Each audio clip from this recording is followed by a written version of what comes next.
ಕೊತ್ತಂಬರಿ ಸೊಪ್ಪಿಂದ ಈ ತರದ ಒಂದು ಸುಲಭದ ಮನೆಮದ್ದು ಮಾಡಿ ಬಳಸೋದ್ರಿಂದ ನಮ್ಮ ಆರೋಗ್ಯದ ಮೇಲೆ ಏನೇನು ಪರಿಣಾಮ ಬೀರುತ್ತೆ ಗೊತ್ತಾ?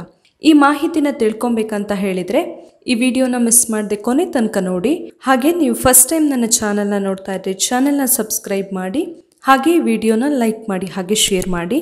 ಕೊತ್ತಂಬರಿ ಸೊಪ್ಪು ನಾವೆಲ್ಲರೂ ಕೂಡ ಪ್ರತಿನಿತ್ಯ ಒಂದಲ್ಲ ಒಂದು ರೀತಿಯಲ್ಲಿ ಬಳಸ್ತೀವಿ ಅಲ್ವಾ? ಚಟ್ನಿ, ಸಾಂಬಾರ್ ಯಾವುದೇ ಇರಲಿ, ಪಲ್ಯ ಮಾಡೋದಿರಲಿ ಅಥವಾ ಪಲಾವ್ ಎಲ್ಲ ಮಾಡುವಾಗ ಕೂಡ ಬೇರೆ ಬೇರೆ ಥರದಲ್ಲಿ ನಾವು ಬಳಸ್ತೀವಿ. ಕೆಲವೊಂದಕ್ಕೆ ಸಣ್ಣದಾಗಿ ಕಟ್ ಮಾಡಿ ಹಾಕ್ತೀವಿ, ಇನ್ನು ಕೆಲವೊಂದಕ್ಕೆ ಪೇಸ್ಟ್ ಥರ ಮಾಡಿಕೊಂಡು ಕೂಡ ಬಳಸ್ತೀವಿ. ಆದರೆ ನಮ್ಮ ಅಡುಗೆಗೆ ಅದ್ಭುತ ರುಚಿ ಕೊಡೋದಂತೂ ಖಂಡಿತ ಹೌದು.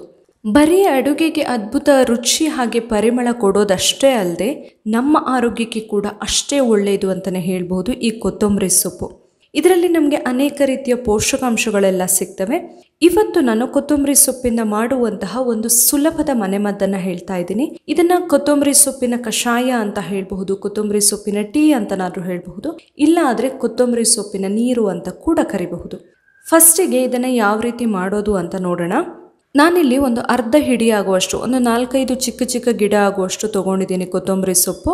ಇದನ್ನ ಫಸ್ಟಿಗೆ ಕ್ಲೀನ್ ಮಾಡ್ಕೊಳ್ಬೇಕು. ನಮಗೆ ಬೇರು ಅಷ್ಟೊಂದು ಬೇಕಾಗಲ್ಲ, ಸೊ ಬೇರನ್ನು ತೆಕ್ಕೊಂಡು ಇದನ್ನು ತೊಳೆದಿಟ್ಕೊಳ್ಬೇಕು. ಇವಾಗ 1 ಲೋಟ ಆಗುವಷ್ಟು ನೀರನ್ನು ಬಿಸಿಗಿಟ್ಕೊಳ್ತಾ ಇದ್ದೀನಿ. ಅಂದಾಜು ಒಂದು 1/4 ಲೀಟರ್ ಆಗುವಷ್ಟು ನೀರನ್ನು ಬಿಸಿಗಿಟ್ಟಿದ್ದೀನಿ. ನೀರು ಸ್ವಲ್ಪ ಬಿಸಿ ಆದಮೇಲೆ ನಾವು ತೊಳೆದಿಟ್ಕೊಂಡಿರುವಂತಹ ಕೊತ್ತಂಬರಿ ಸೊಪ್ಪನ್ನು ಇದಕ್ಕೆ ಹಾಕ್ಕೊಳ್ಬೇಕು. 1 ಕುದಿ ಬರುವಷ್ಟೊತ್ತು ದೊಡ್ಡ ಉರಿಯಲ್ಲಿಟ್ಟು ಆಮೇಲೆ ಇದನ್ನು ಮೀಡಿಯಂ ಫ್ಲೇಮಲ್ಲಿ ಒಂದು 5 ನಿಮಿಷ ಚೆನ್ನಾಗಿ ಕುದಿಸ್ಬೇಕಾಗತ್ತೆ. ನಾವು ಚೆನ್ನಾಗಿ ಕುದಿಸಿದಾಗ ಅದರಲ್ಲಿರುವಂತಹ ಸತ್ವ ಎಲ್ಲ ನೀರಲ್ಲಿ ಬಿಟ್ಕೊಳ್ಳುತ್ತೆ. ಇವಾಗ ಇದು ಚೆನ್ನಾಗಿ ಕುದ್ದಿದೆ. ನಾನು ಸ್ಟವ್ ಆಫ್ ಮಾಡಿಕೊಂಡು ಇದನ್ನು ಸೋಸ್ಕೊಳ್ತಾ ಇದ್ದೀನಿ. ಈ ರೀತಿ ನಾವು ಮಾಡಿ ಕುಡಿಬಹುದು. ಈ ರೀತಿ ಮಾಡಿ ಕುಡಿಯೋದ್ರಿಂದ ನಮ್ಮ ಆರೋಗ್ಯದ ಮೇಲೆ ಏನೇನು ಪರಿಣಾಮ ಬೀರುತ್ತೆ ಗೊತ್ತಾ? ಮೊದಲನೇದಾಗಿ ನಮ್ಮ ಕಣ್ಣಿನ ಆರೋಗ್ಯಕ್ಕೆ ತುಂಬಾನೇ ಒಳ್ಳೆಯದಂತ ಹೇಳಬಹುದಿದು. ಕಣ್ಣಿನ ದೃಷ್ಟಿ ಸಮಸ್ಯೆಯಿಂದ ಯಾರಾದರೂ ಬಳಲ್ತಾ ಇದ್ರೆ ಅಂಥವರಿಗೆ ತುಂಬಾನೇ ಸಹಾಯ ಮಾಡುತ್ತೆ ಇದು. ಹಾಗೆಯೇ ನಾವು ವಾರದಲ್ಲಿ 1 ಅಥವಾ 2 ಸಾರಿನಾದ್ರೂ ಈ ಥರ ಮಾಡಿ ಕುಡಿಯೋದ್ರಿಂದ ನಮ್ಮ ಹೃದಯದ ಆರೋಗ್ಯಕ್ಕೆ ತುಂಬಾನೇ ಒಳ್ಳೆಯದಿದು. ನಮ್ಮ ದೇಹದಲ್ಲಿರುವಂತಹ ಅನಗತ್ಯ ಕೊಬ್ಬನ್ನು ಕರಗಿಸೋದಕ್ಕೆ ಸಹಾಯ ಆಗುತ್ತೆ.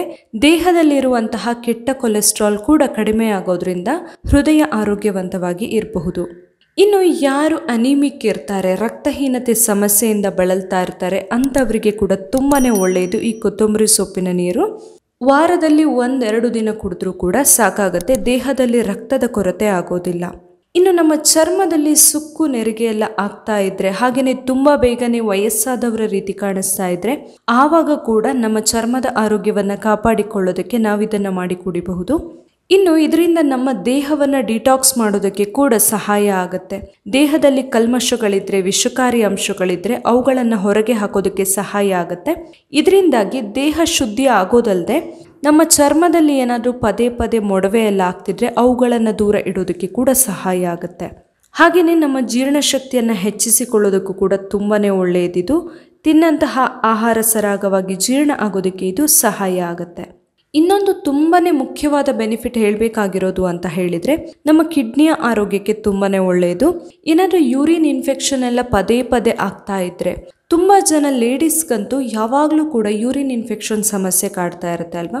ಆ ಥರ ಆಗ್ತಾ ಇದ್ರೆ ನಾವು ಕೊತ್ತಂಬರಿ ಸೊಪ್ಪಿಂದ ಈ ಮನೆಮದ್ದನ್ನ ಮಾಡಿ ಬಳಸಬಹುದು. ಯಾವಾಗ ಆಗಿದೆ ಆವಾಗ 1-2 ದಿನ ಬಳಸಿದ್ರೆ ಕೂಡ ಸಾಕಾಗುತ್ತೆ. ಯೂರಿನ್ ಇನ್ಫೆಕ್ಷನ್ ಇಂದ ದೂರ ಇರಬಹುದು.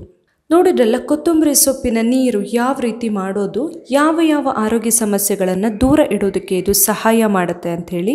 ಇವತ್ತಿನ ಈ ಸಿಂಪಲ್ ಮನೆಮದ್ದು ನಿಮಗೆ ಇಷ್ಟ ಆಗಿದ್ರೆ ನನ್ನ ಚಾನಲ್ನ ಸಬ್ಸ್ಕ್ರೈಬ್ ಮಾಡಿ, ಹಾಗೆ ಈ ವಿಡಿಯೋನ ಲೈಕ್ ಮಾಡಿ, ಹಾಗೆ ಶೇರ್ ಮಾಡಿ. ನಾಳೆ ಇನ್ನೊಂದು ಹೊಸ ವಿಡಿಯೋದೊಂದಿಗೆ ಮತ್ತೆ ಬರ್ತೀನಿ. Thank you.